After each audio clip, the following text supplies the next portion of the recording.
কাশীর কথা শুনলেই শ্রী বিশ্বনাথ, শ্রী বিশালক্ষী, শ্রী অন্নপূর্ণী ও শ্রী কলা ভৈরবের কথা মনে পড়ে।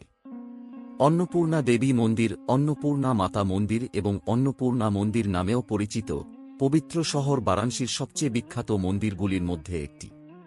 অন্নপূর্ণা পুষ্টির দেবী এবং দেবী পার্বতীর একটি রূপ। বর্তমান অন্নপূর্ণা মন্দিরটি ১ শতকে মারাঠা পেশোয়া বাজিরাও দ্বারা নির্মিত হয়েছিল। বারাণসী অন্নপূর্ণী মন্দিরে অন্নপূর্ণা দেবীর একটি সোনার মূর্তি রয়েছে, যা বছরে একবার দীপাবলিতে এবং দীপাবলির পরে আরও একদিন অন্নকূট উৎসবে জনসাধারণের দর্শনের জন্য প্রকাশ করা হয়। অন্যান্য দিন অন্নপূর্ণা মন্দিরের গর্ভগৃহে দর্শনার্থীদের দ্বারা দেবীর একটি পিতলের মূর্তি পূজা করা হয়। এই দিনে সমস্ত মন্দিরে দেবদেবীর উদ্দেশ্যে ৫-৬টি ভোগ নিবেদন করা হয়। এমনকি গর্ভগৃহের দেয়ালগুলিও মিষ্টি দিয়ে সজ্জিত করা হয়।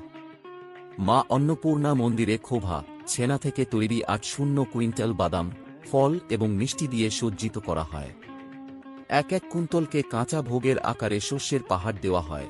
চাল, ডাল, বিভিন্ন ধরনের শাকসবজি, চাটনি, আচার, পাঁপড়।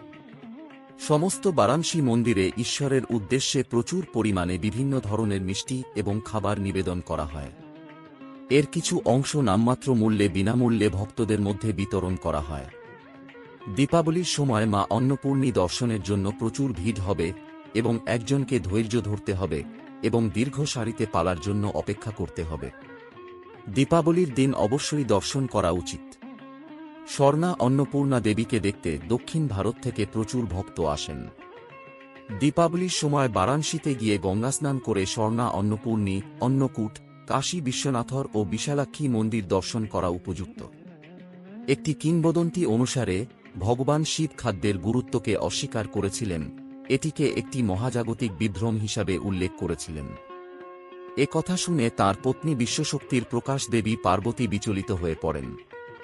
ভগবান শিবকে শেখানোর জন্য যে খাদ্য জীবনের একটি অবিচ্ছেদ্য অঙ্গ, তিনি নিজেকে তাঁর চোখের কাছে অদৃশ্য করে তুলেছিলেন এবং তার সাথে পৃথিবী থেকে খাদ্য ও পুষ্টির সমস্ত উৎস অদৃশ্য হয়ে গিয়েছিলেন। অবশেষে শিব খাদ্যের গুরুত্ব বুঝতে পারলেন। হাতে ভিক্ষার পাত্র ধরে তিনি তাঁর পত্নী পার্বতীর কাছে ভিক্ষা হিসাবে খাবার ভিক্ষা করেছিলেন, যার অন্য রূপ অন্নপূর্ণা, খাদ্য ও পুষ্টিদাতা। অন্য একটি কিংবদন্তি অনুসারে ভগবান শিব তার অহংকার ধ্বংস করার জন্য ব্রহ্মার একটি মাথা সরিয়ে দিয়েছিলেন। এই প্রক্রিয়ায় মাথাটি তার হাতে আটকে যায় এবং তাকে কপালকে বিকাশের বাটি হিসাবে ব্যবহার করতে হয়েছিল। কাহিনী অনুসারে কোনো ধার্মিক মহিলা ভিক্ষা দিলেই কপাল বিচ্ছিন্ন হয়ে যায়। তিনি একাধিক দেবতার চেষ্টা করে ব্যর্থ হন। অবশেষে যখন তিনি বারাণসীর অন্নপূর্ণীর কাছ থেকে শিক্ষাটি পেলেন, তখন এটি বিচ্ছিন্ন হয়ে গেল।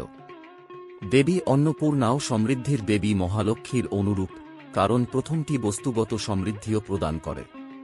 প্রতি বছর অন্নকূট উৎসবের সময় মন্দিরটি বিশেষ মুদ্রা বিতরণ করে, যা দেবীর আশীর্বাদ অর্জনের জন্য পূজা করা হয়। স্থানীয়দের বিশ্বাস, কাশীর রানী হিসেবে অন্নপূর্ণা দেবী নিশ্চিত করেন যে তাঁর শহরের কেউ অভুক্ত থাকবে না। এই মন্দিরের সাথে সম্পর্কিত কিংবদন্তি অনুসারে কথিত আছে যে একবার কাশীতে দুর্ভিক্ষ হয়েছিল, চারদিকে ধ্বংসযজ্ঞ হয়েছিল এবং মানুষ ক্ষুধায় মারা যাচ্ছিল। তখন মহাদেবও বুঝে উঠতে পারছিলেন না এখন কি করবেন। এমতাবস্থায় তিনি ধ্যান করে সমাধান বের করলেন। তারপর এমন একটি উপায় বের করলেন যার একমাত্র মা অন্নপূর্ণাই শহরকে বাঁচাতে পারেন। এই কাজ সম্পাদনের জন্য ভগবান শিব স্বয়ং মা অন্নপূর্ণার কাছে গিয়ে ভিক্ষা চেয়েছিলেন।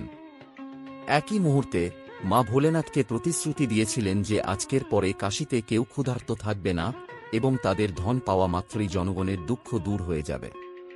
সেই থেকে অন্নকূটের দিন তাঁর সফরের সময় গুপ্তধনও বিতরণ করা হয়। এটি বিখ্যাত, যা সম্পর্কে এই ধন প্রাপক কখনো অভাব হয় না। অন্নপূর্ণা দেবীকে মানুষ ভবানী দেবী বলে উল্লেখ করেছেন। কাশীখণ্ড বলেছেন যে ভক্তদের চৈত্র মাসে ১০৮ বার ভবানী, অন্নপূর্ণা প্রদক্ষিণ করা উচিত, শুক্লাপক্ষ অষ্টমী।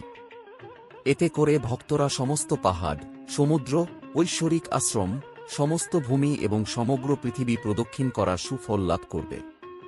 ভক্তদের প্রতিদিন ৮ বার এই দেবতাকে প্রদক্ষিণ করা উচিত এবং অন্নপূর্ণার উপাসনা করা উচিত। ভক্তরা যদি কাশীতে কোনো ধরনের কষ্টের মুখোমুখি হন তবে তাদের মা অন্নপূর্ণার উপাসনা করা উচিত এবং তারা সমস্ত সমৃদ্ধির আশীর্বাদ পাবেন এবং তাদের বাধা দূর হবে। কাশীখণ্ড ভবানীর মাহাত্ম্য বর্ণনা করেছেন, অন্নপূর্ণা, তুমি কিসের জন্য অপেক্ষা করছ? ব্যাগ গুছিয়ে দীপাবলিতে বারাণসী যান, জীবনে অন্তত একবার। আরও আধ্যাত্মিক ভ্রমণের জন্য পছন্দ করতে, সাবস্ক্রাইব করতে এবং ভাগ করতে ভুলবেন না।